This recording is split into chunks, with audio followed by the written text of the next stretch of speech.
Hare Krishna, everyone. Good morning. Good morning, Hare Krishna. Hare Krishna, Jessica, Brady, NC, Mark, William. Good morning. Thank you all for joining just in time. Uh, I know, William, you have to drop off exactly in an hour. So we'll start with the prayer. All right. Try your best, as we said. Try your best to uh, uh, read it while I am reading, and then slowly you all will get used to repeating this. Okay, and so the mood is we are trying to invoke the supreme within ourselves to get his benediction so that we can understand this subject matter. Of course, through the parampara system, through the teachers who have come in sequence. All right. So with that mood, we are reciting this prayer. So let's put our hand together and read it.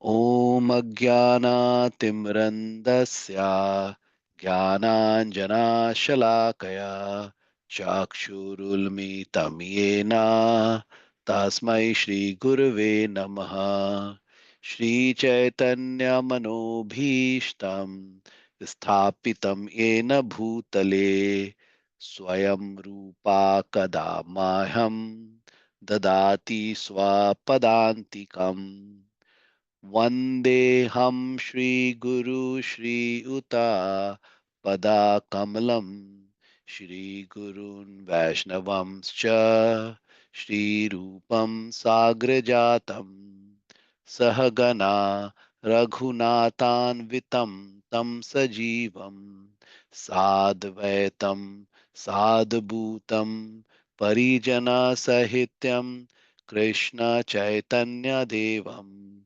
Shri Radha Krishna Padan Sahagana Lalita Shri Vishakhan Vitamscha He Krishna Karuna Sindhu Deenabandhu Jagatpate Gopesha Gopika Kanta Radha Kanta Namostute Tapta Kanchana Gaurangi Radhe Vrindavaneshwari Vrishnabhanu Stute Devi Pranamami Hari Priye वाञ्छाकल्पतरुभ्येव च कृपा सिन्धुभ्येव च पतितानां पावनेभ्यो वैष्णवेभ्यो नमो नमः श्रीकृष्ण चैतन्य प्रभु Nityananda Shri Advaita Gadadhara श्रीवासादि गौरभक्तवृन्दा Hare Krishna, Krishna Krishna, Hare Hare, Hare Rama, Hare Rama, Rama Rama, Hare Hare, Hare Krishna, Hare Krishna, Krishna Krishna, Hare Hare, Hare Rama, Hare Rama, Rama Rama, Hare Hare, Hare Krishna, Hare Krishna. Krishna Krishna Hare Hare Hare Rama Hare Rama Rama Rama Hare Hare. Let's pray within our heart that whatever we read about the Supreme and his connection with us through the Parampara system, by their blessings, we are able to understand it and bring it in our life. Hare Krishna. All right, my dear friends. So with that, we will. I have a question. Do you have the meaning of the prayer? What was that, NC? Sorry. Do you have the meaning of the prayer, the translation? Yes. We have the meaning of the prayer. So I'll. This is where you can find it. So let me bring this. So vedabase.io. I am going. Mm. Okay. So that's your, and you go to the Bhagavad Gita. And if you have the book, you can see I that. do. We don't have a book, okay. And No, then I do. The okay, and specific then introduction. Okay. introduction, yes, Gotcha. Thank introduction. So you. see, yeah, here you'll see the prayer, right? So so for this 2 paragraph, you see the meaning. Then for this paragraph, you see the meaning, right? So It was combined, so it did a quick yes, perfect. yes, yeah. Gotcha, So gotcha. Thank you. yeah, so up to here you see the meaning. Thank Okay, so introduction is the one, please. Thank you for asking the question. This is important that if we can reflect on the meaning, it really helps. So wonderful question. So quick revision. We started with chapter 1, which was setting the storyline, where Arjuna is in the battlefield. He wanted to fight, but then he get confused. Uh, he asks 4 questions. That he gives four questions that why he doesn't want to 4 reasons that why he doesn't want to fight. One was that out of compassion, it doesn't make sense. Because I have a compassionate heart, doesn't make sense to kill these people, so I don't want to fight. Second, if I kill all these people, then who I'm going to enjoy with? So won't be any enjoyment. So why should I fight?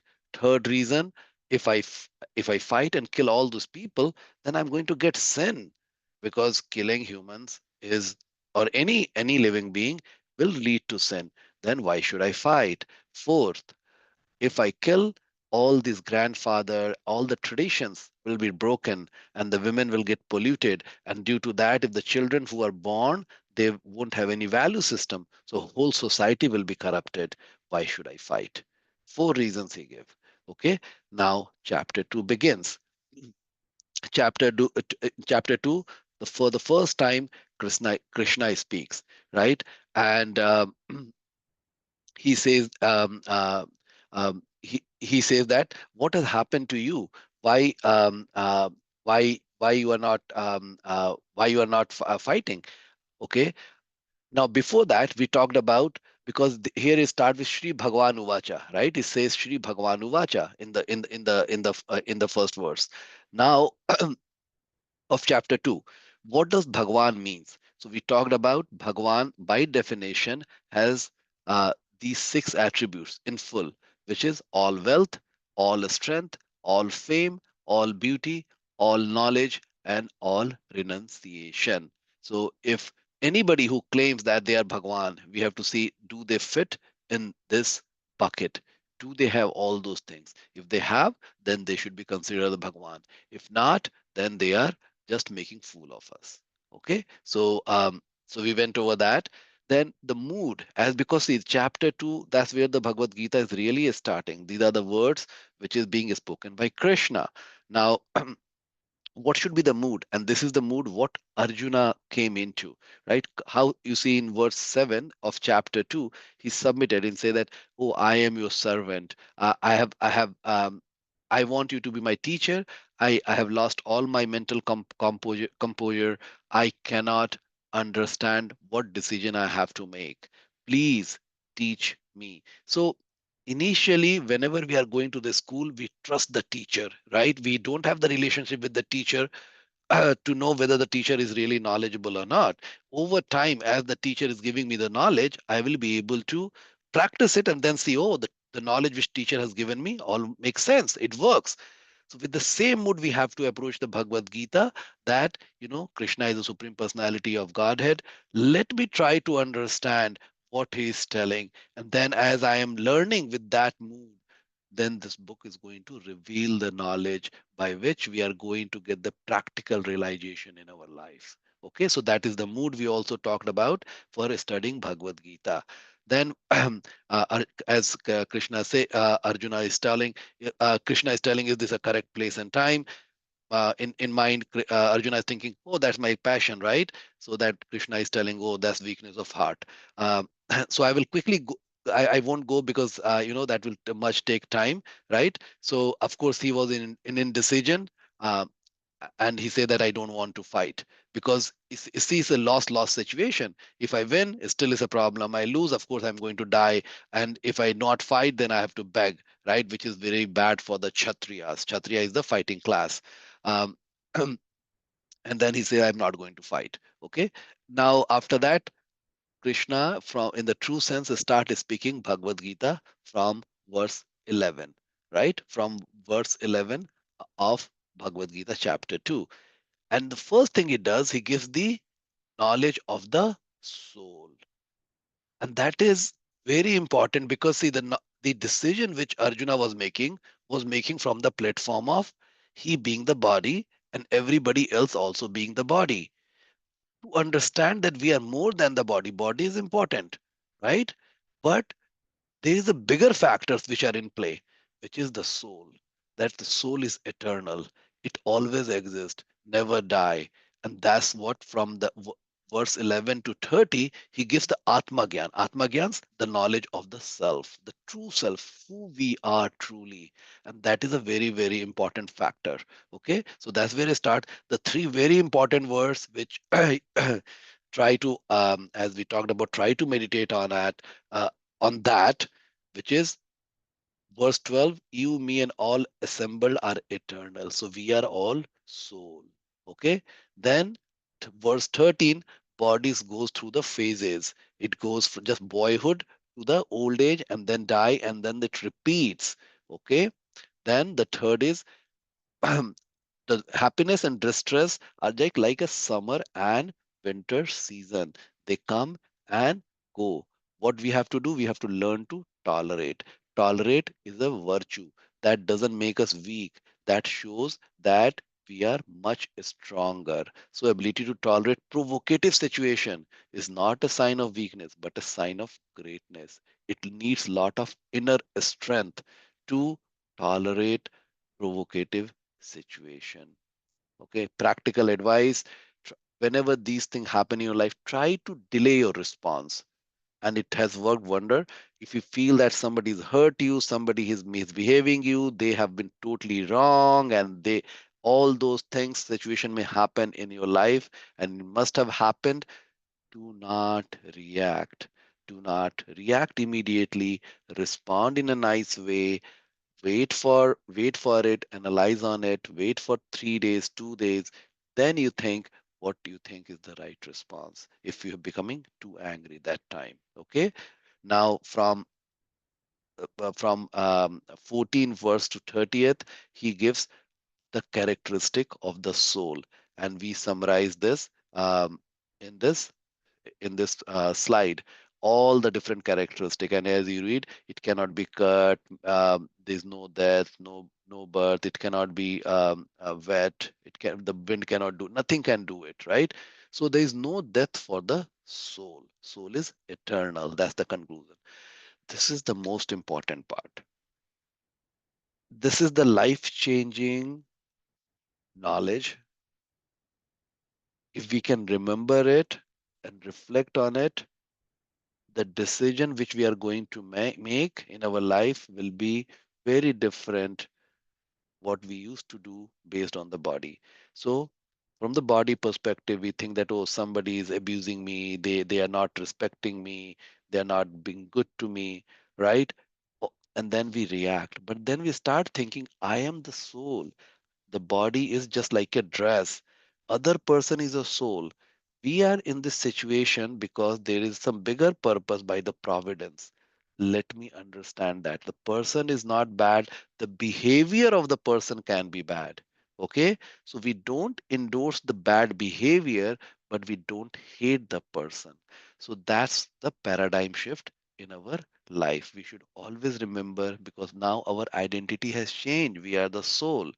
Okay, so this is the lesson. Okay, first set your identity correctly because that decides how we think, how we desire, how we act, and how we experience this world. We had watched a wonderful video last time, right, to know your true worth. Okay, and now in the next these 7 verses, now Krishna gives the reason, and he will so in the verse 30th, by 30th, he has said why compassion at the body level is not correct. When and okay, and here I had put given additional information that we should respect the body, we should never harm. So that is our initial thing. But when somebody is going much bigger decision, that time we have to also know that we are the soul. And from that perspective, the situation in this case, there's a war, people are going to get killed, right? Relatives, friends, everybody is there. In that case, he has to just not only look at the body, but look at the soul. Soul is the primary, body comes secondary, but both are important. But the soul is more important than the body. Okay, body is just an instrument. So by verse 30, he's telling that just don't be compassionate at the body level. Think about the soul. Okay, so that's the answers. Think about the soul and don't only think about the body level. Now in 31 to 37, he will be going to say why your question, your doubt of enjoyment is not correct, because we all, when we are born, we have to do our duty. We all have a dharma, even at the body level. So he's telling that, okay, even if a moment you forget that you are a soul, if you forget that you are a soul, even from the body perspective, Krishna is proving why he should fight. And in fighting, he will get enjoyment. So what the scripture says, that you fight because it's duty, you win kingdom, you will enjoy. Okay, no doubt. If you lose, then because you died while doing your duty, you will go to the higher planet, which is called heaven, right? This is what even in the Christianity they call heaven. In the Islam also they call it a heaven. You go to the higher planetary system. If you don't fight, then you are going to get the sin because you are not doing your duty. And because he was such a big fighter, he is going to get the infamy and the criticism, which is worse than death. So he's telling not fighting is just a bad option for you. You have to fight, and by doing that, you will get the real enjoyment. In both the case, if you win, you kingdom, lose, you go to the higher planet system. Okay, this is the additional slide we talked about, that we all have dharma. It's called swa dharma. So it's a compound word. Swa means own and dharma is duty. What is our duty? So at the body level, we have a duty. At the soul level, we have the duty. The soul level duty is much, of course, higher, but we cannot ignore the body level duty, because we all have been given a body, right? And we talked about the division in society, and there are different ashrams depending on our age. 0 to 25 brahmachari, 20 typical, 25 to 50 grihastha, which is the family life. Brahmachari is the bachelor life. Vanaprastha, where you are married, but you are not attached. You are not engaging with the spouse in a sensual manner at the bodily level. You are both are working towards the ultimate goal to go back to Godhead. So through the Grihastha life also we are working through it. Vanaprastha, we become even more serious because there is no responsibility of the children and the family duty. The duty is to focus on the self and prepare for the final exam, which is going back to Godhead. Okay, and then sannyasa is the complete renunciation. Okay, so we talked briefly about that. This Varna Ashram Dharma, which is in the written in the center, will be spoken further in the Bhagavad Gita. That time we will talk a little bit more. Okay, so we have the dharma at the body level, we have the dharma at the soul level. Soul level dharma is more important than the body level dharma, but both are important. We cannot ignore one versus the other. Okay, but if the prioritization comes, we should give the higher priority to the soul than the body. Okay. Right. So, what was the conclusion of the verse 37? Action performed as a duty with sincerity, honesty, gratitude, and satisfaction in heart will make us happy. This is the secret of the secret formula. If for even the person who has the attached to the body level, if they think in this way, that I have a duty at the body level, and if I do it with sincerity, honesty, and the gratitude for all the people around me, then I will have the satisfaction in my heart. And if unless I have the satisfaction in my heart, I cannot be happy. If I have the satisfaction in the heart, I will be happy. Okay, so that's where we ended. Now, and with that, Krishna has said that loss of enjoyment. He has answered that you are better off fighting, and that will take care of your loss of enjoyment doubt. So Krishna has answered 2 of his question. Now we are starting the session for today, which is, and we will, I'll, we did last time, I will through the slides because it's a story form. I'll cover this section, which will go until verse 53, 54. And then we will go and read the text, the translation of all the verses from 38 to 53. All right. So next question comes from Arjuna. He's telling that if I am doing this, isn't there karma associated with? Because any time we do an action, there's a karma associated with it. And when we do the karma, there's the reaction, right? And there's a reaction means that I am bound, because that's the reason why I am getting one body after another body. This is the reason why I have born as Deepak or Mark or William, right? This is the reason why we are born, because we have some karmic balance, because we have been all the time we do the action, we get the karma, we get the karma, we get the bondage. So that is Arjuna question. That's what this slide is talking about. Either do the good action or a bad action. There is always a reaction. And that word is called karma phala. Means karma, you understand, action, reaction. Phala is the result of that action. Okay. So here Arjuna is telling, if I kill, of course, there will be karmic balance I'm going to get. How to deal with that? Now, this is the next section, which is being spoken from verse 38 to 53, is going to the other concept. It is called Buddhi Yoga. So there are multiple words for it, synonyms. Buddhi Yoga, which Krishna is referring to. Buddhi means the yoga of intelligence. Yoga, that you understand is a connection, but connecting self to the super self through the Buddhi, through the intelligence. That's called Buddhi Yoga. This can also refer to Nishkam Nishkam. So you see how this Nishkama Karma Yoga. So we are doing the action, but we are not expecting the result. And this is the true Karma Yoga. If I am doing the action, but I'm expecting result, that's not called Karma Yoga. In the Karma Yoga, one should not be attached to the result of the action. I will repeat. In the true Karma Yoga, one should not be attached to the result of the action. So this is what this section will be talking about, and this will answer Arjuna's third question, okay, which is sin, that I'm going to get the sin. Now, the storyline is Arjuna is telling, won't such work bind me?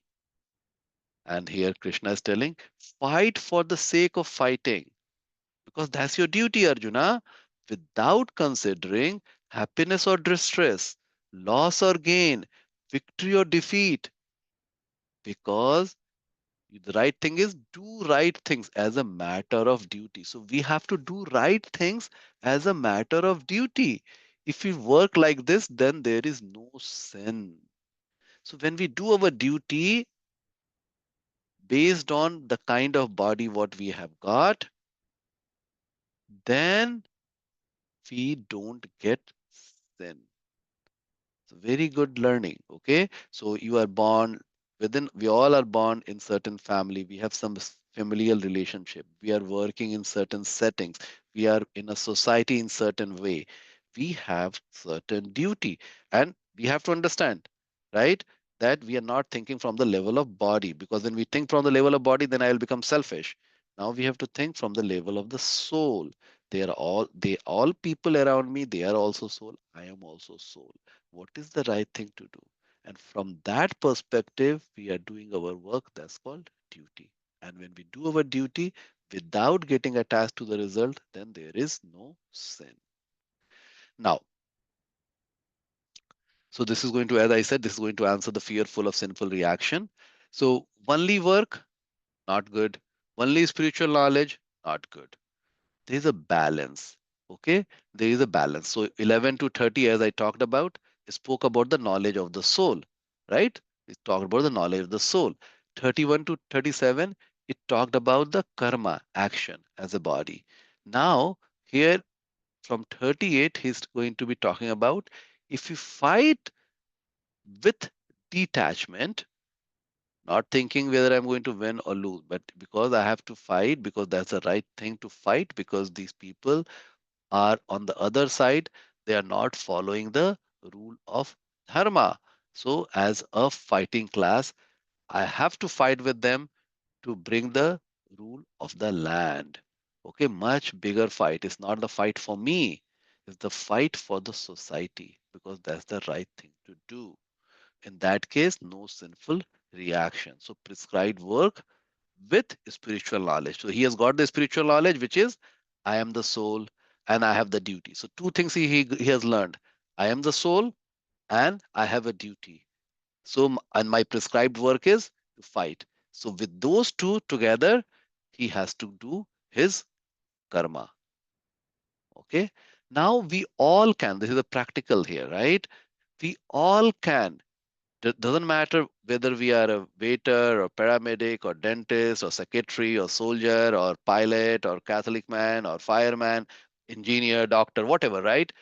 Any role, whatever we have in the society, if we do our work with the understanding, I am the spirit soul, I have a duty, which is not a selfish thing at the body level, but at the soul level, and I do that with detachment, then I'm not going to get the sin. So while we are in the family life, if we follow that attitude, we are not going to get any sin.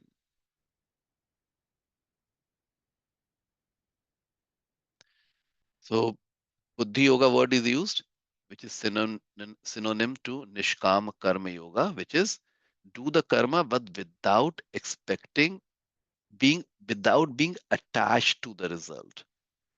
So expectation of result is okay, but not getting attached to the result. That's called Nishkam. Okay, calm means I want to enjoy at the body level. Nish, I'm getting detached from that, and that is called yoga of the attitude. Okay, that is also called the yoga of the attitude. So this is how this science work. What happens from 47 to further 50 until 53, 54? Um, Krishna will be talking. Fight, that is your duty and also your right.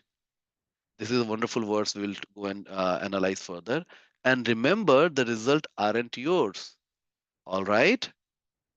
Arjuna is saying, what? No results? Then why fight?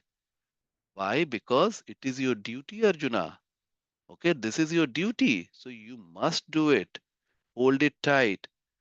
So now it happens. But if not results, what will be the inspiration to work? Because see, many times we are working because we want to get something out of it.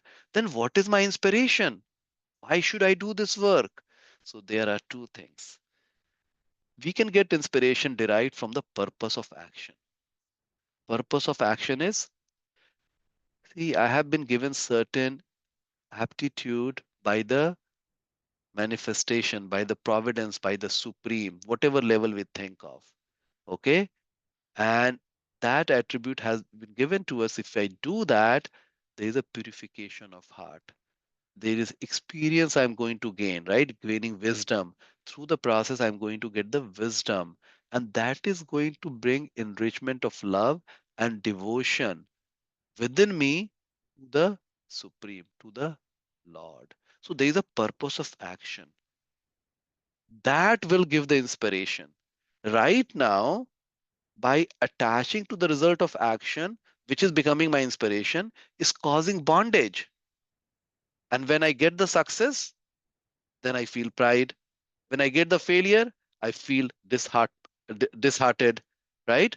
So that's how we are drawing the inspiration right now, which is this brown piece. If you read, is exactly what I was talking about.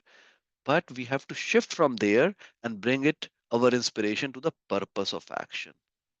Okay, we have to bring our inspiration to the purpose of action. So this is what Bhagavad Gita, these verses are talking about. So what does the purification of heart means? Purification means getting rid of any impurities. Then the question is, what are impurities? There are 6 categories of impurities in heart, which the Bhagavad Gita talks about, which is called kama, which means lust. Can anybody tell me what does the lust mean to you? What is lust?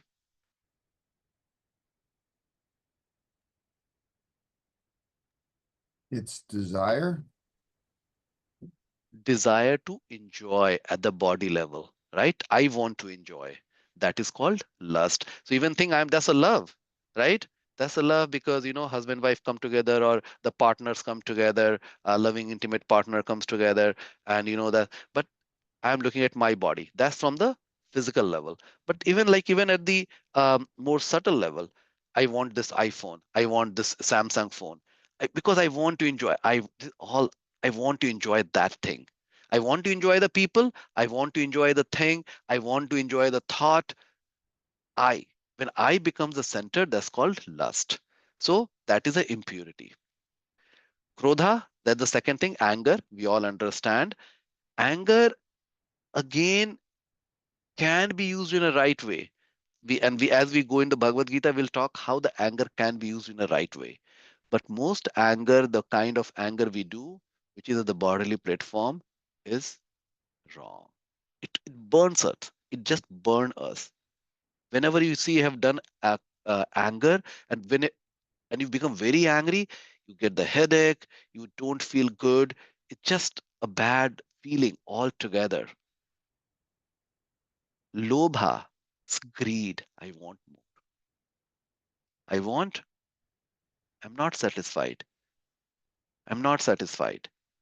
Either in relationship, either in job, either what my fame is in the society. I always want to do more, more, more. And that's how the society has taught us that you should always think what you can get.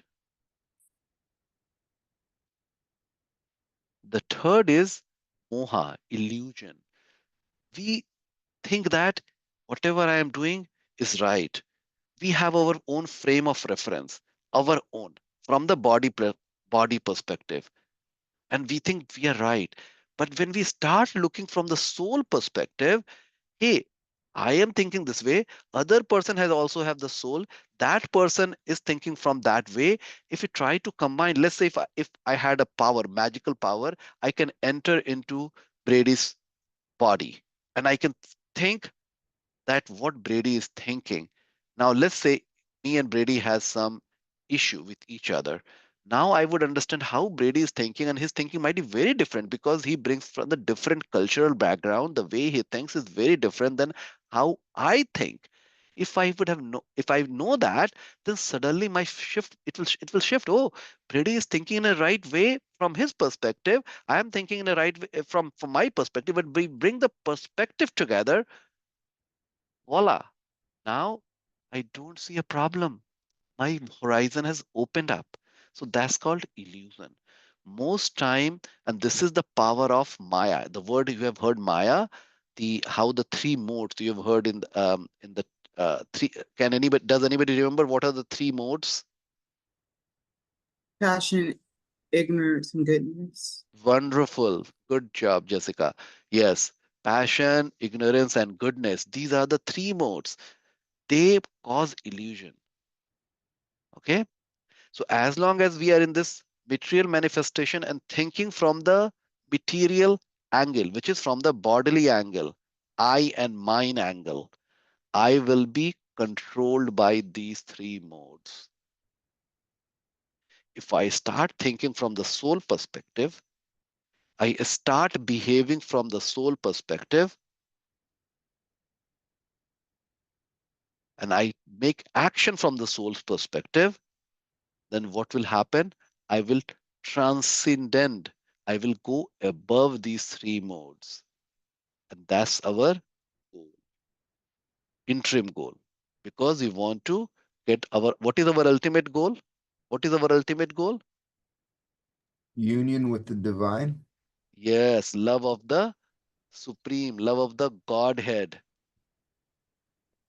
Okay, that is our ultimate goal. Okay, the fifth is mada, madness. We get really mad. We are mad after a person, mad after the opposite gender, mad after money, mad after comfort.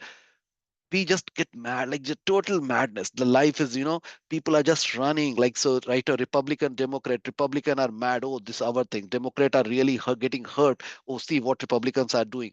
This is just the madness. We are thinking we are this or we are that, right? That's the politics. That's the reason politics becomes so bad. But when we think that he, some right person has to come and they have to rule this kingdom in a way which is beneficial for the whole society, there is no Republican, there is no Democrat. We are all humans, right? Unfortunately, our leaders, they don't have that knowledge, and the citizens, they don't have that knowledge, and we all suffer. Okay, that's the madness. And masarya, envy. We envy. Oh, that person has got these things. I don't have it. I can also go and get it. Right? Even there's a envy within the husband and wife, even between the siblings. And you can just observe in your life and you'll see how envy is so prevalent in our life. So prevalent in our life. How that person is more beautiful than me. I can be more beautiful. How that person is richer than me. How that person is stronger than me. Why that person has more possession than me. Why can't I have it? Right? That's called envy. And these are all very deep rooted. Initially, I will tell you, and from my own experience, when I read it for the first time, these things, I thought, I don't think I have this. I think I have little anger problem. I'm not that lusty, that's fine. Uh, I don't have envy. I'm not mad. I am sensible guy. So I didn't see these other than the little anger. I didn't see that I am greedy anything. As I started progressing, I could find the tinge of all the things within my life. So we are so covered, so covered, so covered that we don't even see that what I am covering. As the things, the Bhagavad Gita will start helping us peel off these things. Then we'll start saying, oh, I'm hiding lust. Oh, I'm hiding, of course, anger. I'm hiding greed also. So that's as if you start. So why I'm saying that? If you start seeing it within your heart, don't get disheartened. That's the progress we are making. Being aware is a progress. We all have the proof is, we say the proof is in the pudding. If we are born as a human or as a living, as let's talk about the humans, because these are six things are for the human, then we have these six things. We have to work on getting them pure. So working without attachment to the result will cause this purification. Okay, it will help us get rid of this from our heart. Now it is the same slide. Okay, for just giving for more context here, what will happen? This is a beautiful slide here. When we do the dutiful detached work, first here I am, dutiful detached work, then what will happen? I'll get the realization of the knowledge from the soul perspective. The soul will inspire the Paramatma, the the super soul sitting in our heart will give us the realized knowledge. So I'm reading the knowledge. So right now we are reading the knowledge from Bhagavad Gita. As we start doing the work with this knowledge, we'll start getting realized knowledge. So even if somebody comes and put a bullet on a gun on my head and say that, Deepak, this is wrong, I say, no, this is correct. This is correct. So that's called a realized knowledge. Means I know this is correct. Okay. Um, Gradually, then what will happen? That realized knowledge will start giving us the knowledge of the Lord. Okay, knowledge who is supreme. So, and what this means, I will start seeing the form of the supreme. I will have the experience where I can um, uh, feel his characteristics. So there is revelation of the soul, from from of the Lord of the supreme, and then we will start surrendering more and more. So surrender has started. Gradually, surrender has started here, but now because I'm getting this amazing realization which I had never had. I'm at a different platform. I'm getting slowly. There is complete surrender. We want to just give everything, whatever I have, to the Supreme. That time we will get, even though we are on this material world, we'll get free from the material world. You are still the same NC. You are still the same Jessica, same Isha, but you are free from this material world. And that is what liberation means. Liberation is not a only function that I get a new body, which is the case, which will get a new body, and that body is not doesn't go through the cycle of life and death.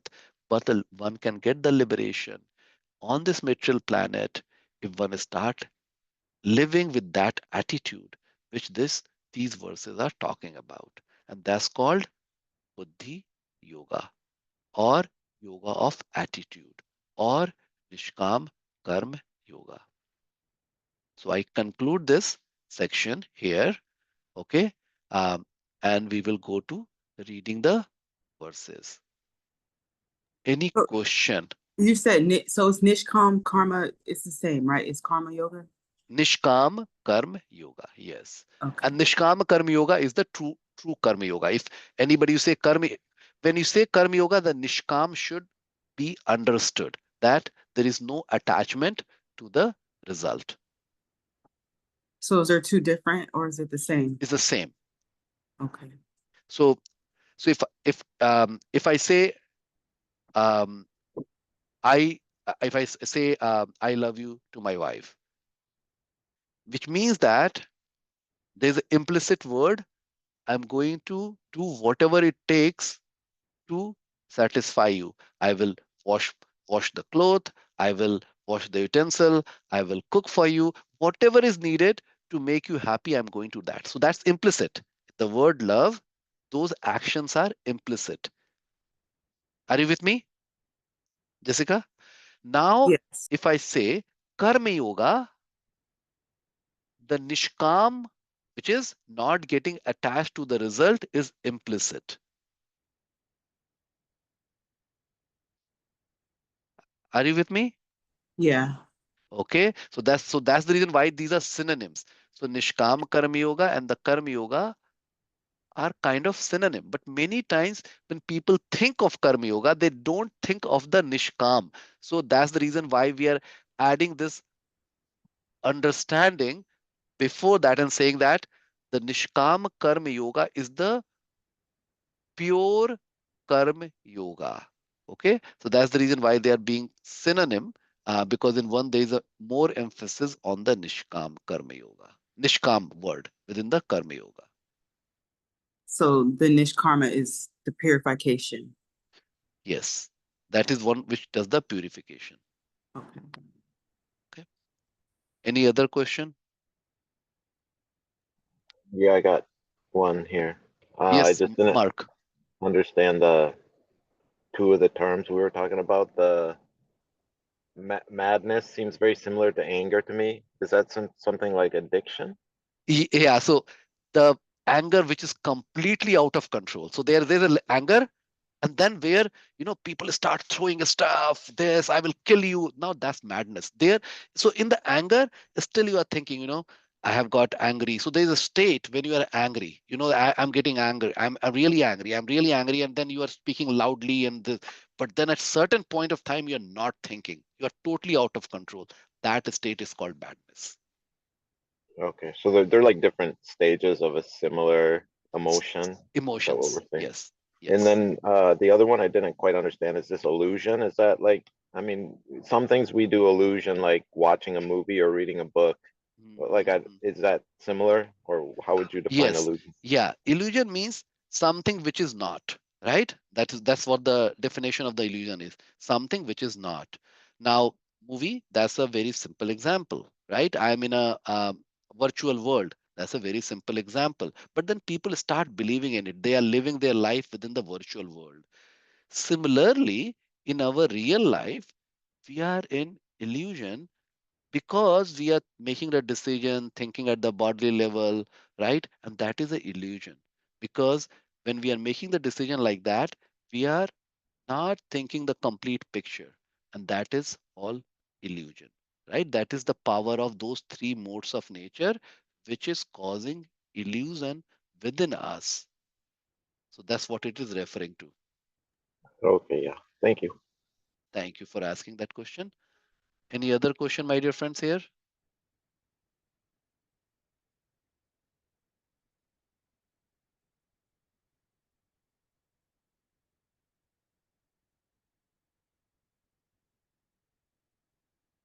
Okay, no question. Then we will go to chapter 2 and we will start reading from 38 to 53. So I will request somebody to read from 38 to 43. Do thou fight for the sake of fighting, without considering happiness or distress, loss or gain, victory or defeat. And by doing so, you shall never incur sin. Thus far I have described this knowledge to you, though analytical study. Now listen as I explain it in terms of working without fruitive results. O son of Pṛthā, when you act in such knowledge, you can free yourself from the bondage of words. In this endeavor, there is no loss or diminution, and a little advancement on the path can protect one from the most dangerous type of fear. Those who are on the path are resolute in purpose, and their aim is one. O beloved child of the Kurus, the intelligence of those who are irresolute and many branched. Men of small knowledge are very much attached to the flowery words of the Vedas, which recommend various fruitive activities for evolution of the heavenly planets, result, good birth, power, and so forth. Being desirous of sense gratification and opulent life, they say that there is nothing more than this. Thank you. So Okay. now, see some of the, as you are reading, I would like everybody to just focusing on the meaning of these words. So he's telling that first 38 verses, fight for the sake of fighting. What we can conclude from this, what it is talking about here? Uh, do it because it needs to be done, not for the outcome. Very good. Don't worry about Duty. the outcome. Very good. This verse is talking about the duty. Don't worry about the outcome. Fight because that's what we have to do. Okay. And equally applicable to all of us in our life. Okay. And that will not incur the sin. That will not incur the sin. Now, he's telling that thus far, I have prescribed using the analytical study, right? I am the body, analytical study, right? This, and okay, if there it won't be sin. But now he's telling, I'm going to explain you that we have to work without fruitive results, means without the result, fruitive result, because we are looking for, okay, if I work, I get something I will enjoy, right? The fruitive means enjoying tendency of the result. Okay, so now he's telling that if you act with such knowledge, you will free yourself from the bondage of work. So why we get the sin? Because we are bound. If you're not bound, no sin. Okay, so now he's giving the answers to the third question, third doubt, no sin. So now he's telling that if you work without the attachment to the work, what will happen? No loss or diminution. And even if you make little advancement, because advancement won't happen suddenly like that, because de-associating, getting detached from the result is not that easy. We have that inner subtle, I should get the result. I should get the result. So we have to become very aware of that tendency, and then slowly every time trying to cut it off, cut the tendency. So he's telling that even if we make little advancement on this path, can protect one from the most dangerous type of fear. Why? What do you understand? What this most dangerous type of fear is?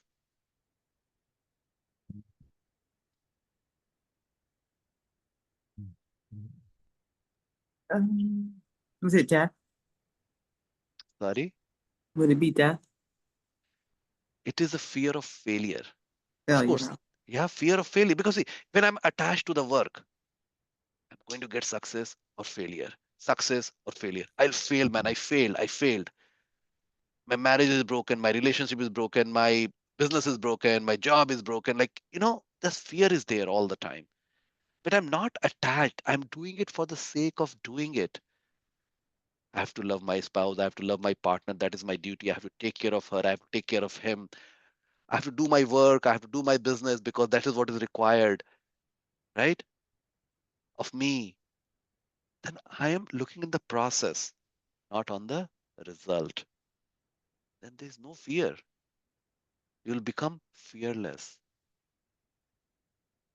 See, these words are very powerful. That's the reason you have to, when you read it, reread it.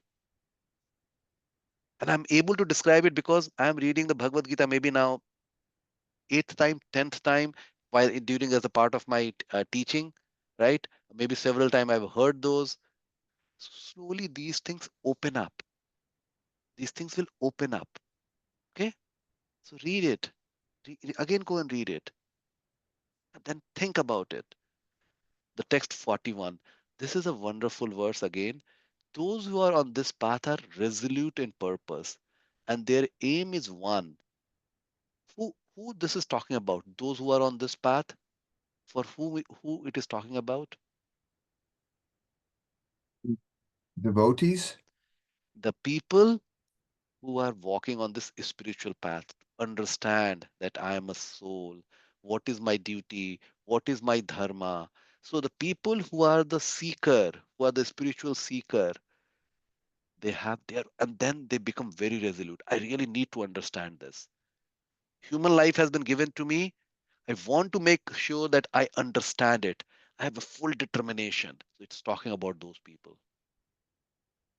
And their aim is one. So this is the mindset of a businessman. I mean, when I say businessman, business person, businesswoman, businessman doesn't really matter. Sex is not important. Business person. When I'm starting a business, I am or I'm starting a profession, not just not even a business. I'm starting a profession. I want to be successful in that. I have a single goal. Even I'm at sleeping, I'm thinking, that is the idea. That is what I'm going to do. This is how I'm going to satisfy my customer. This is how I'm going to take care of my client. I'm thinking all the time, resolute in purpose. So we have to bring that kind of a determination when I am progressing on the spiritual path. And then he's telling the intelligence of those are who, who are doing this are irresolute and they are not many branched. Okay, so this is that's the verse. Then 42 and 43 I was talking about. Veda is a very vast book of knowledge. It's a vast book of knowledge. There are so many books. And so you'll see that a lot of people are following this demigod, that demigod, Durga, Ganesh, Shiva. They are not doing something wrong because they read that in the Vedas, in some of the books, which is the part of the Vedas. But Veda is created for all different kind of people. And those flowery language of the Veda is there to attract people. So at least people who are totally non-believer, they start coming to the Veda, right? It's a kind of a way to attract. It's an advertisement for them. If you read the Veda, you'll get this result. You'll get a beautiful wife. You'll get a beautiful child. You'll get job. If you do these rituals, this is what's going to happen. So it is about advertisement, give and take. But that is just the interim stage. Ultimately, Veda, then you'll read in chapter 15, Krishna is telling, I am the Veda. I am the purpose of the Veda. If you read all the Vedas, which is the million and millions lines of written text, you will come to that conclusion that I am the purpose. But if I'm just going and reading one part of the book, then I'm reading out of context. I don't see what was behind, before, and what is after. I say, oh, this is what it is. And that those are the people, they are getting caught up in the flowery word of the Vedas. And they are looking for the heavenly planet. They're thinking small. I'll get the heavenly planet, which is the higher planet. There are more beautiful women, more much more more liquor, more wine, more wonderful aeroplane, which a person, everybody has the personal aeroplane. So you will have all those things. That the lifespan is humongous, right? So why think more small when we can get to something where there's no life, there's no death. We are serving the King, which is the Supreme Lord, right? So that's what this verse is talking about. Verse 42 and 43 is talking about. I have the verse 41, the name beloved child of Kurus. Kurus. What is Oh, that? Kurus, yeah. Oh, beloved child of the Kurus, yes. Okay, who is that? The Kurus. Oh, Oh, the Arjuna. Kurus. Okay, Arjuna. Arjuna. Okay, Yeah, yeah. Arjuna. So Kuru is the dynasty. Kuru is the dynasty of Arjuna. Just telling that, oh, beloved child of the Kurus. So, and these are, see, here I'm not getting the, thank you for asking questions, because when you ask the question, then I'll go a little more detail on that. So, dynasty also very important. Where I am coming from, that determines the kind of value system I have been given. Kurus are the fighting class. They're the kingly class who understand at the society level. They're not supposed to think about their level. And they are very, their value system is how to bring everybody back to Godhead. It's telling, oh, beloved child of the Kurus, you are coming, think you are coming from what kind of dynasty you are coming. And you are being loved so much. And Krishna is through that was also showing his affection and love, how much he loved his devotee. Okay? Thank you for asking. Any other question up to 43? All right. If not, let's read 44 to 49. In the minds of those who are too attached to sense enjoyment and material opulence, and who are bewildered by such things, the resolute determination for devotional service to the Supreme Lord does not take place. The Vedas deal mainly with the subject of the three modes of material nature. O Arjuna, become transcendental to these three modes. Be free from all the dualities and from all the anxieties for gain and safety, and be established in self. All purposes served by a small well can at once be served by a great reservoir of water. Similarly, sorry about that, all the purposes of the Vedas can be served to one who knows the purpose behind them. You have a right to perform your prescribed duty, but you are not entitled to the fruits of action. Never consider yourself the cause of the results of your activities, and never be attached to not doing your duty. Perform your duty. Oh, I'm not familiar. Equipoised. Equipoised means at the equilibrium. Perform your duty equipoised, O Arjuna, abandoning all attachment to success or failure. Such equanimity is called yoga. O Daharjana, Dhananjaya. Dhananjaya, Jaya. Dhananjaya, keep all abominable activities far distant from devotional service, and that in consciousness surrender unto the Lord. Those who want to enjoy the fruits of their work are misers. Yeah, amazing. You will start appreciating, like I'll say that each verse, amazing, amazing. But you see, these verses are amazing. Every verse is so meaningful. And start falling in love with that, and then you'll start falling in love with Krishna, what he's giving, right?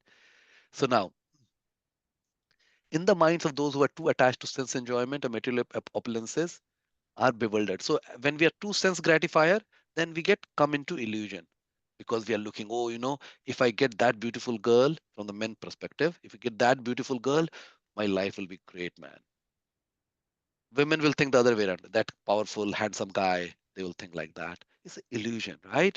Um, so what is telling the Vedas deal mainly with the subject of three modes of material nature. So Veda is humongous text, right?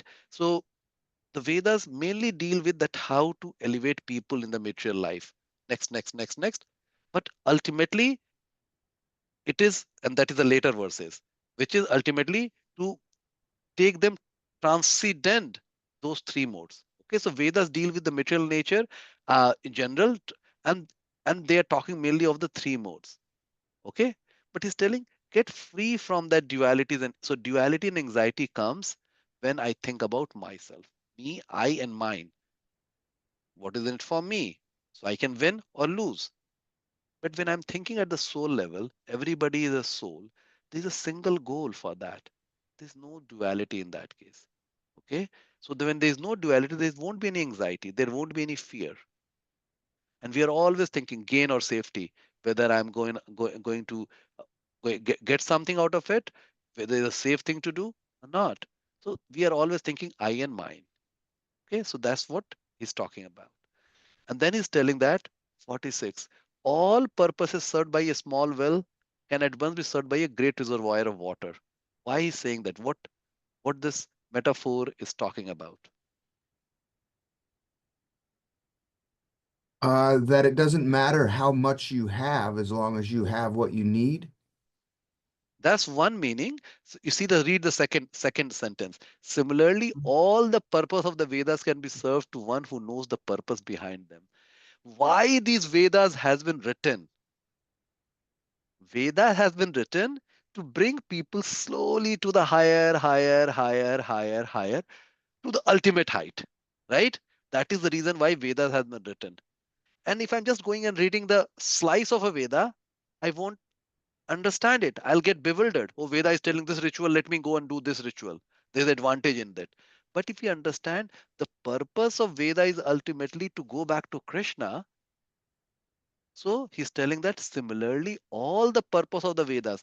So even if I'm not reading all the Vedas, he's telling that you don't worry about reading all the Vedas. What is the purpose behind the Vedas?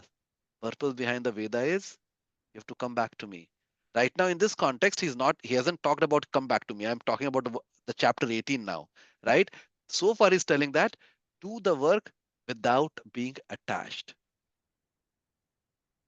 He will then slowly reveal that work we should offer to him.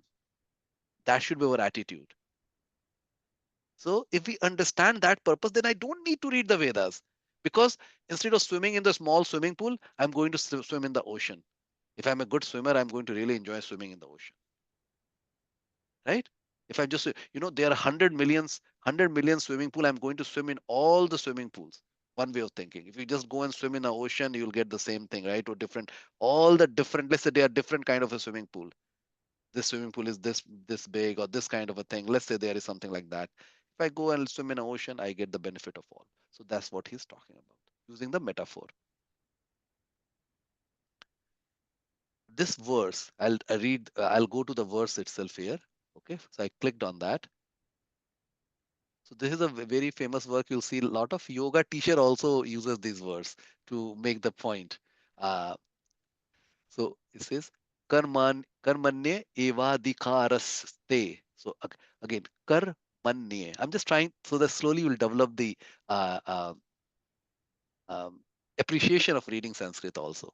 And that's the reason why the top is written in Sanskrit, but the bottom is written in English so that we can pronounce it that way.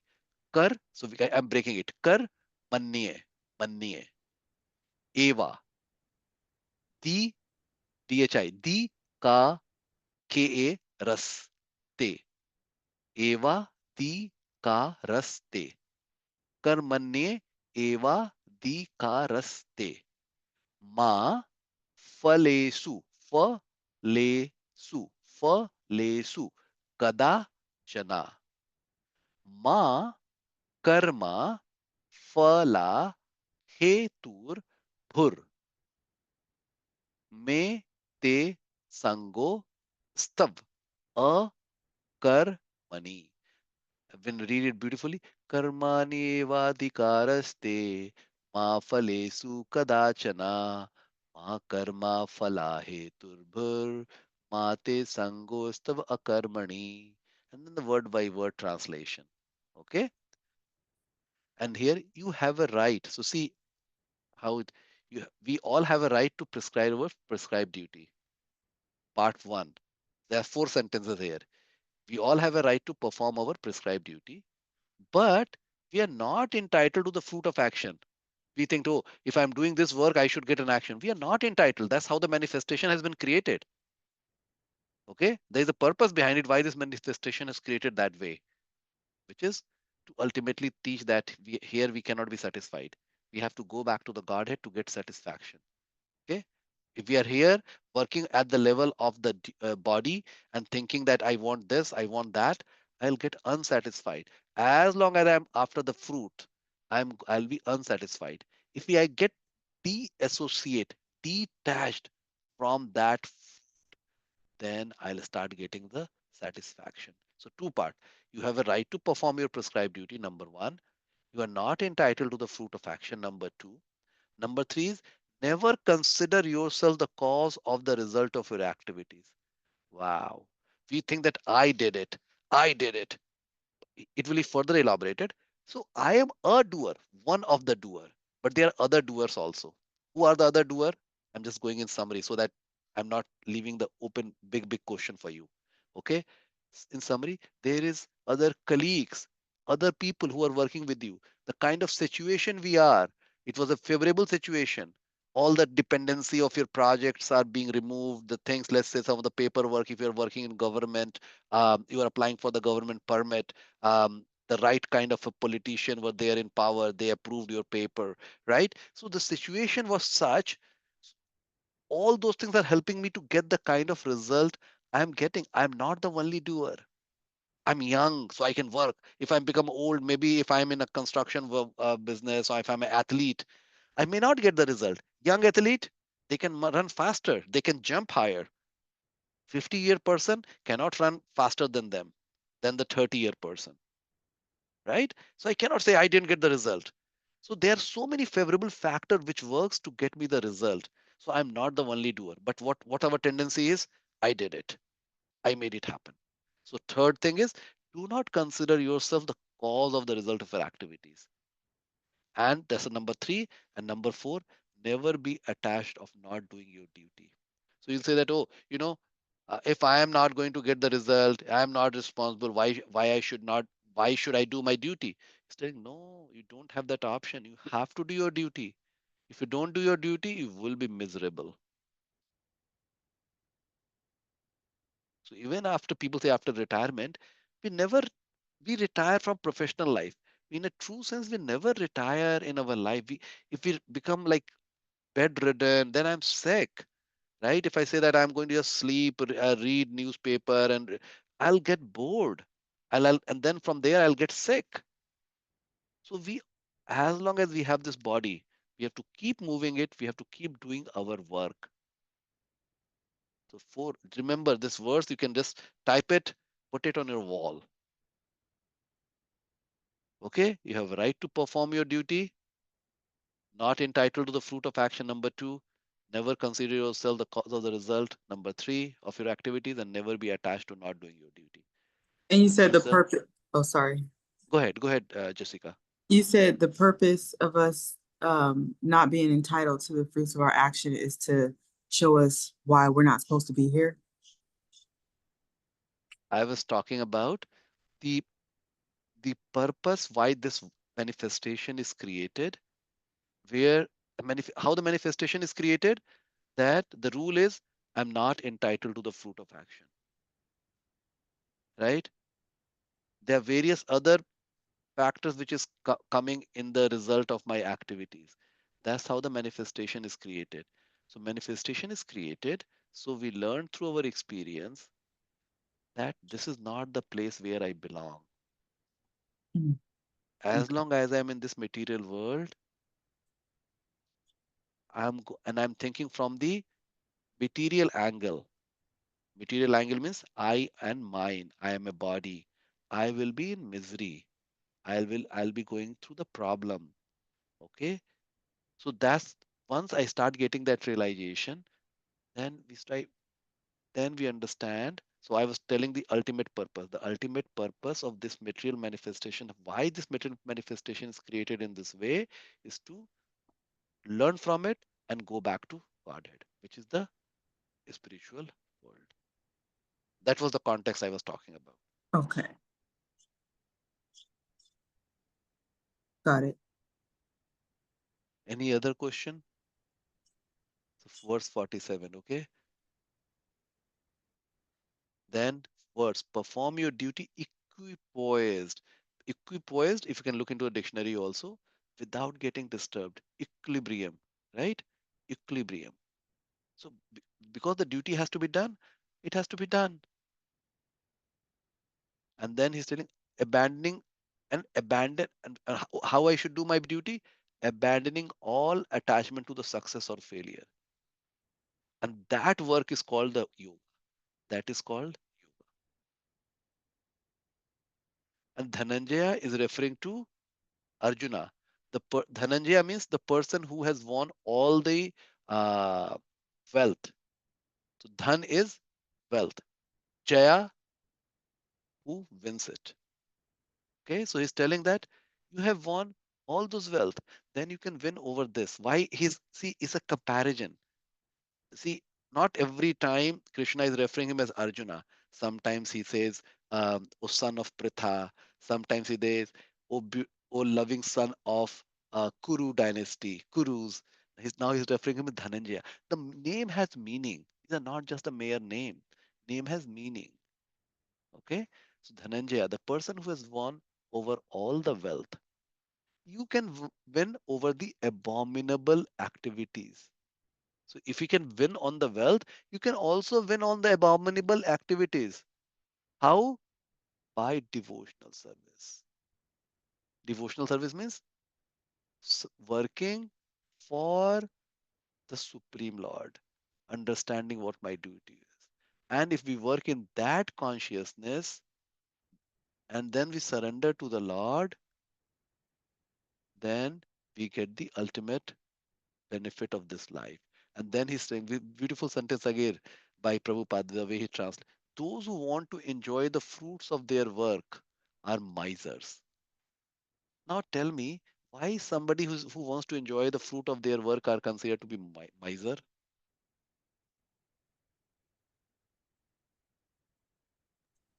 Because they're selfish. Of course they are selfish, but why they are miser? See, miser is used that if I have a lot of money, and still I'm not spending money. I'm living like in my bad clothes, which is all not is broken from everywhere. Means is just a really bad shabby cloth, and I'm just, even though I have a lot of money, I'm uh, I don't spend. I just walk everywhere. So I'm considered to be miser. I don't spend on anything. Even I'm just starving my family, and then we don't eat too much. So consider miser, right? Now, in what context, in what is the meaning? Those who want to enjoy the fruits of their work are misers.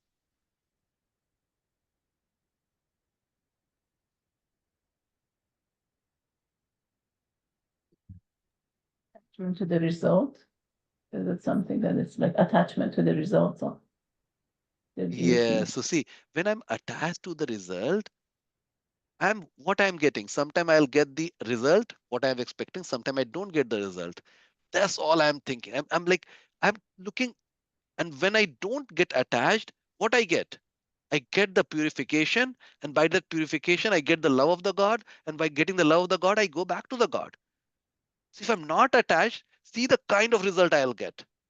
But what I'm doing, I'm forgetting about the abundance the the big possibility, and I am looking into, I want to enjoy the result. I want to enjoy the result. And I'm getting only this much, very small thing. When I have the such a big opportunity. That's the reason why the word miser is being used here in this context. Make sense? It is hard to understand. It But is First, what does miser mean? miser dictionary meaning. Okay, here let's Yes. go to look into the dictionary meaning. Okay, when I think of miser, I think of Ebenezer Scrooge from the Christmas. You know, he was a miser, wasn't okay, yes, the character is a character. he? Yeah. Yeah, Um, yeah, yeah, yeah. Scrooge. Okay, okay. He's a miser. Yes, yes. See the dictionary meaning. A state or feeling of great distress or discomfort of mind or a body. A cause or source of a great distress or discomfort. Hmm. Right? That's Unhappy, misery. That's misery, misery. That's different misery. than miser, right? Yeah. Oh, this is misery. You're right. This is misery. Miser. Okay, this is not miser. Okay. It's actually everywhere is showing it is bringing the result of a misery. Okay, let me go and use the word miser here. Where is the my okay? Copilot will do that. I think on Google you also searched misery. So, what was it, Isha? I yeah. I Miser. So think on here, Google you searched misery. So oh, I've did I got it. search misery? Okay. I've got So it here, here. It says a person who hoards wealth and spends as little money as possible. yes, yes, that person is called miser. Okay. Now, with that meaning, we'll go and read, right? O Dhananjaya means O Arjuna, keep all abominable activities far distant by devotional service, and in that consciousness surrender unto the Lord, means me. Those who want to enjoy the fruits of their work are misers. So if I am only thinking of enjoying the work, I'm getting very little, even though the possibility of getting was abundant, right? So through my work, I can get abundant when I'm not detached. When I am detached, sorry, when I am detached from the result of the work, I can get this much. But when I'm getting attached, I'm only getting this much, or I may not get anything.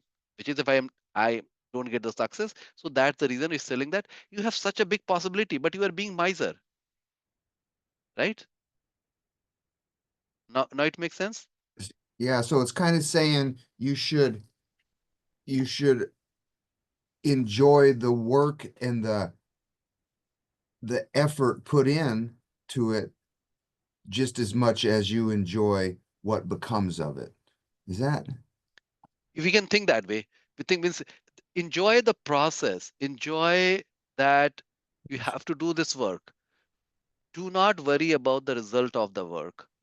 Okay, do not worry about the result of the work, because in that case there is no sin. I am focusing on the duty part. I'm not worry about the result part.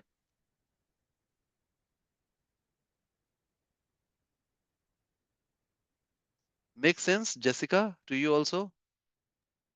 So they want to enjoy the fruits of their work, but they don't want to share with anybody. They don't want to give anybody else none.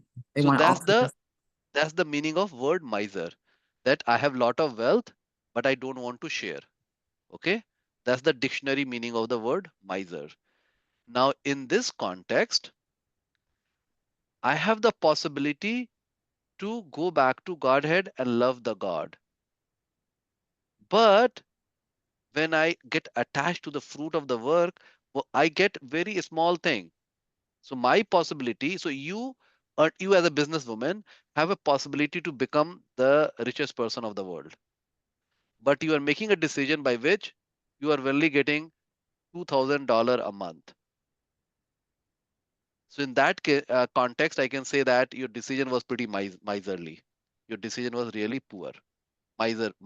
Jessica, your decision was really, you means why you didn't use your intelligence to become the richest person in the world. Okay, so from that's how the comparison is being made. If I am not attached to the fruit of the work,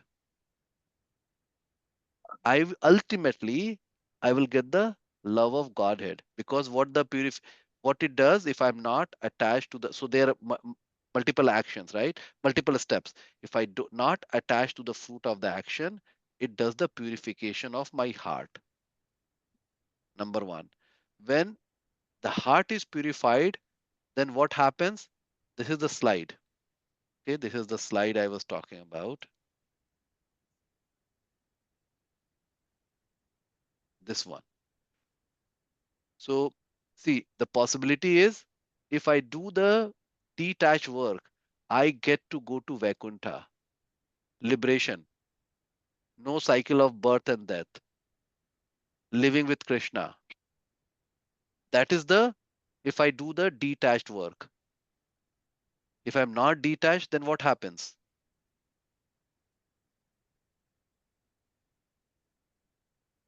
If, no, can you repeat that? If I am working with detachment, this blue part, Mhm. dutiful detached work, that there are 6 blocks here Mhm. in this diagram. If I'm doing the dutiful detached work, then what happens? The result is I'm going to Vaikuntha. Vaikuntha is the spiritual planet where there is no life and death. Everybody lives with Krishna. There's, there's no misery, complete bliss. One is always serving Krishna, always very happy, self-satisfied. Those are all the characteristics of the spiritual world. That is when I'm doing the detached work. If I am not doing the detached work, which means if I'm doing the attached work, what happens? Then you're happy when things are going well, and then when things are bad, you're distressed. Yes. And even the kind of happiness which we get, Jessica, compared to the spiritual happiness, this is uncomparable. It's very minute, very minute. And you can think, let's say, the biggest happiness. Um, what is the biggest happiness you have got in your life so far? Or one of the biggest happiness? Um, I don't know. Coming to Krishna conscious. Oh, that's a very philosophical answer. Now tell me from the material perspective, what is the biggest? Starting a business. Starting a business. Okay. Now, starting the business, when you launch the business, you always wanted to be a business person. You launched the business, felt happy. Now, that happiness, did it live forever? Or in the while you're doing the business, you are going to live up and down, up and down.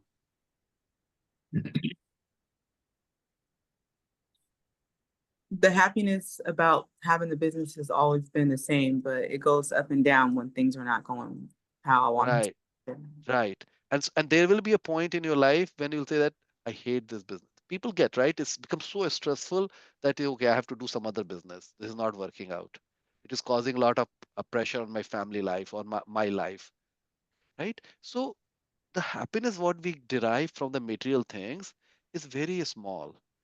The kind of happiness what we will derive when we go to Vaikuntha is uncomparable. We can't even fathom. There's a word, English word called fathom. Means we to. can't even comprehend it, what it would be like. So in that case, the possibility of me getting this, I can't even hold it. This kind of a happiness, I can't hold it.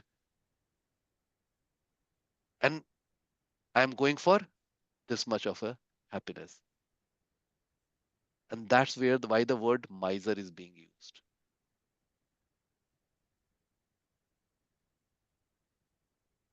Make sense, Jessica, Brady? Yes. Okay, yes.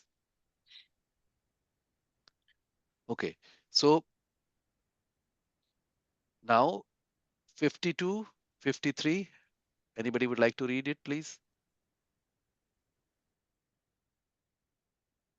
A man engaged in devotional service rids himself Uh, on. uh, Oh, Jessica, let somebody else read who hasn't read okay. yet. Okay. sorry. Yeah, sorry. Can try.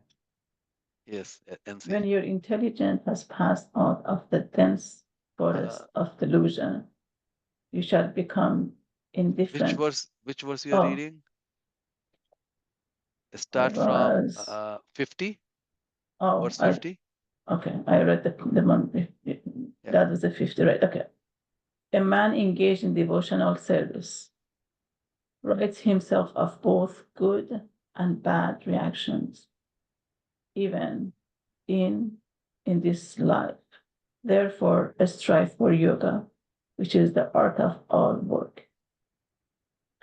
By thus engaging in devotional service to the Lord, great sages or devotees free themselves from the results of the work in the material world.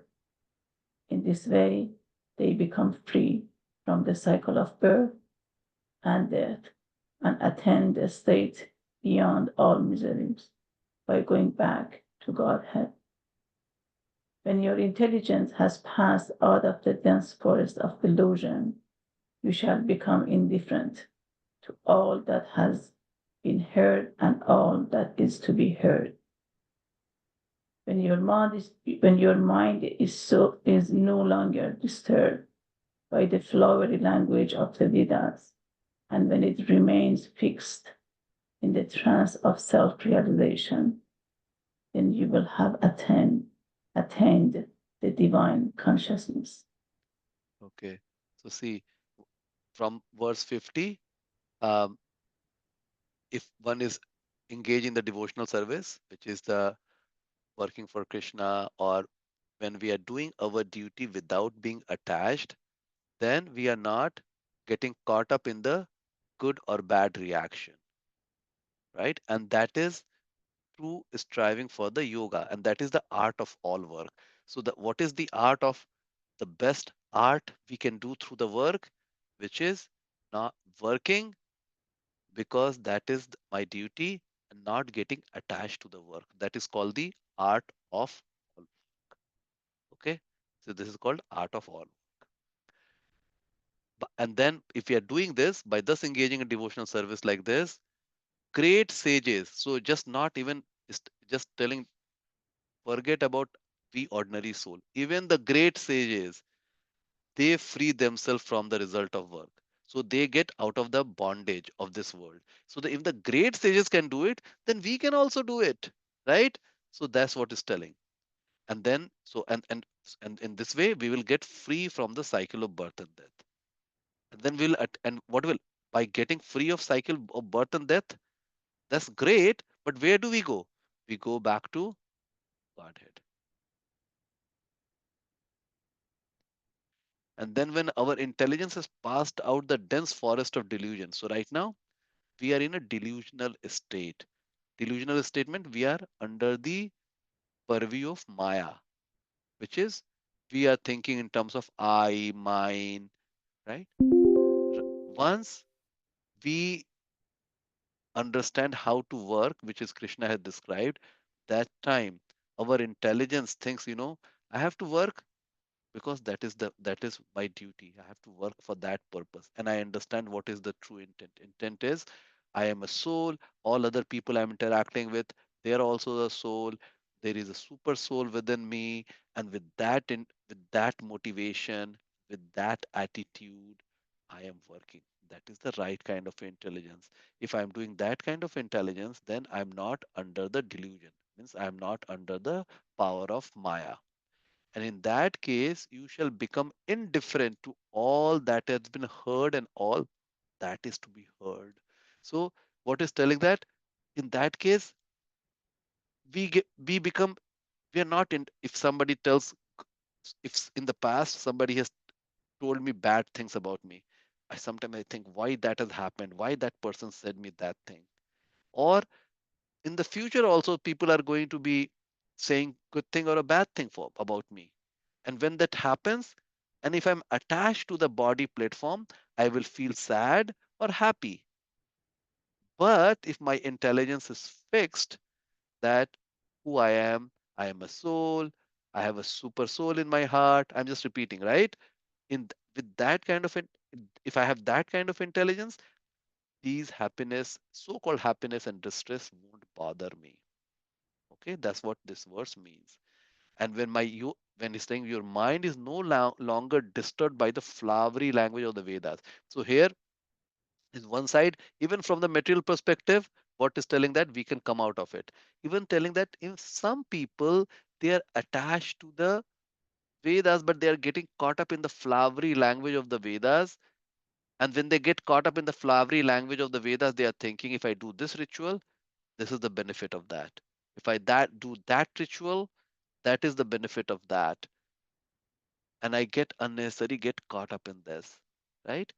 So he's telling, don't get caught up in those flowery language of the Vedas, but become fixed in the trance of self-realization. And if you do that, you will attain my consciousness. So, and this will be further what is self-realization, and the trance of self-realization will be explained in verse 54 to um, uh, 59. Okay, what it means. Okay, so further it will be elaborated. Very powerful verses. I wanted to go fast, but I'm taking time, whatever is required, because these are the concept on which all the other chapters will be based on. So this chapter Prabhupada has named a summary of Bhagavad Gita, uh, because it discusses multiple subject matter which is being discussed in Bhagavad Gita. Okay, so I'll take a pause.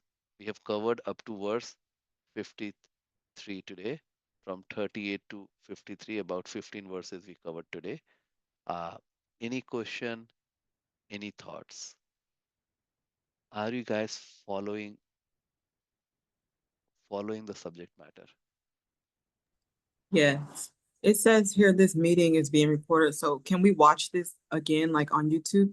Okay, yes, I will upload. We are not doing yet, but I will upload it on YouTube for you and share the recording. Okay, that would be great. Yes. What else? Brady, things are making sense to you, sir?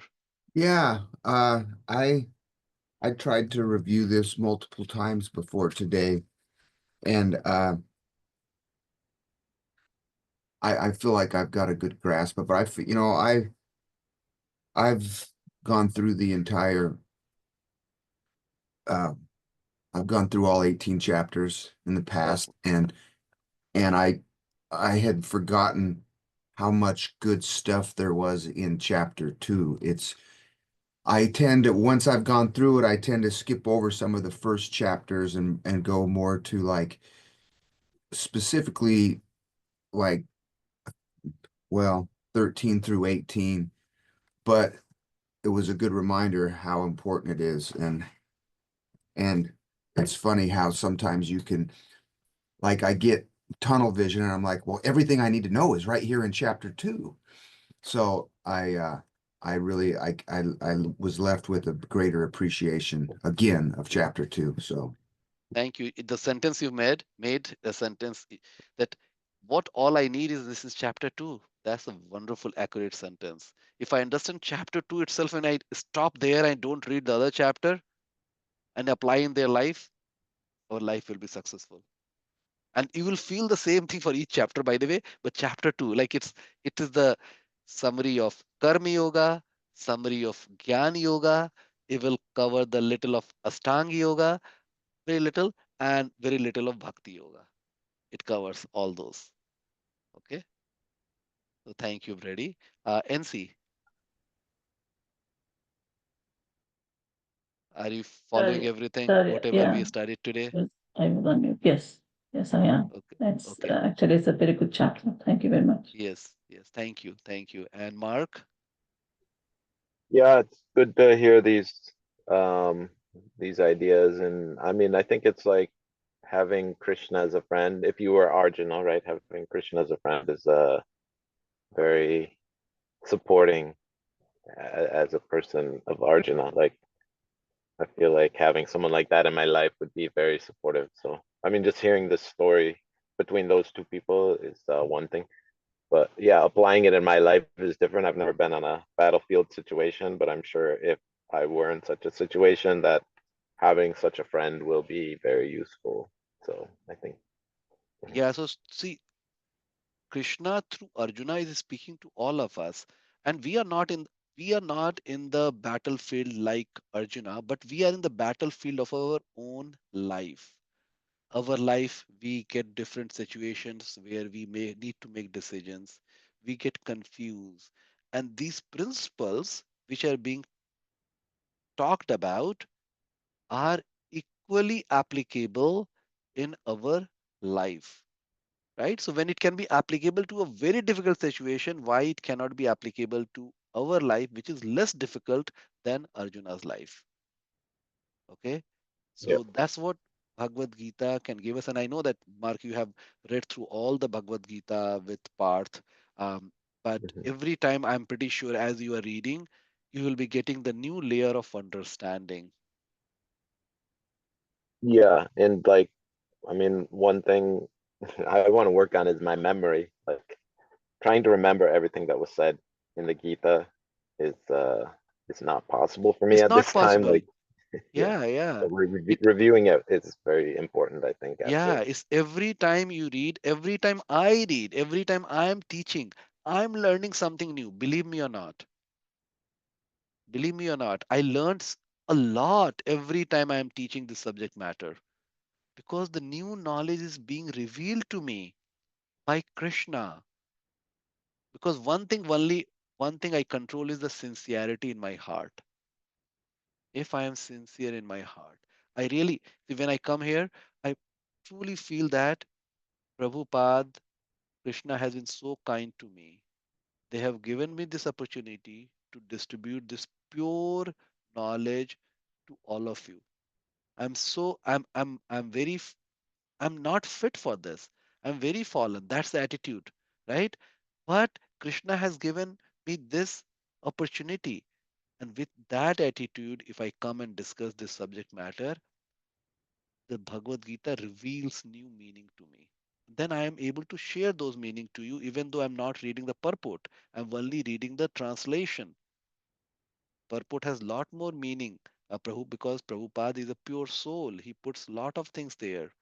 Okay, so I so as I'm getting and this knowledge is being revealed, I'm sharing with you. And as I'm sharing, I'm becoming richer. I'm richer, I'm becoming richer with revelation and understanding of this subject matter. Okay, so similarly, but for that we have to practice it. Practice makes the man perfect. So practice is very important. And in the practice, important thing is understanding the subject matter, doing our chanting, and doing the seva. So ABCD, association with devotees, book, it means reading, C, chanting, and D is diet. We eat the sattvic food. Sattvic, because we haven't gone into that detail. Chapter 3 will be talking more on that. So we'll come to that, the D part. But ABC, association of devotees, like-minded devotees, practitioner. B, books, it's reading, understanding the knowledge. Okay. C, chanting. ABC. Remember ABC. Association, book, chanting. Association, book, chanting. Association, book, chanting. Very important. If you want to really make progress on spiritual life, it's very important to keep doing this ABC right now. Then we'll add the diet D also. Okay. Isha, any question? No, I think just echoing what you said about like having a new layer of understanding every time we reread some of these verses. And yeah, it did make me a little bit more curious or have a few more questions just about the Vedas and the differences in I guess olden times and when more things from the Vedas were followed versus now. But yeah, I guess that's just something I was thinking a little more about, and then something we can discuss, I guess, in like future sessions. Of course, Isha. Yeah, anytime. And as we have mentioned, you can post the question on the WhatsApp group. And as you are reading, you have more questions, just feel free to ask there. we will make sure that we are answering those questions. If you have a lot of questions, you can ping me. We can have a one-on-one session also. Okay. So don't hide the question. All questions are valid. No questions are stupid. Questions are our friends because it gives the clarity. So please, uh, I'm there to serve and help. So please do that. Okay. In fact, I was thinking maybe every um, once in every 2 months, I can also have a one-on-one with everybody and we can just discuss. Okay. So I will put up my schedule when I can meet, and then you can choose one of the thing what works for you, and then we will spend some time, 15 to 20 minutes every 2 month or 3 month, so that if there is anything um, uh, which we are not making sense or any other question, not just with the subject matter, anything with your spiritual life, we can come and discuss. Okay, so we'll do that also. Sounds good. I like that. Okay, all right. Thank you. With that, let's end the session for today. Thank you very much. Hare Krishna. You all have a wonderful week ahead. Hare Krishna. Hare Krishna. Please Hare Krishna. read and understand and apply in your life. Thank you.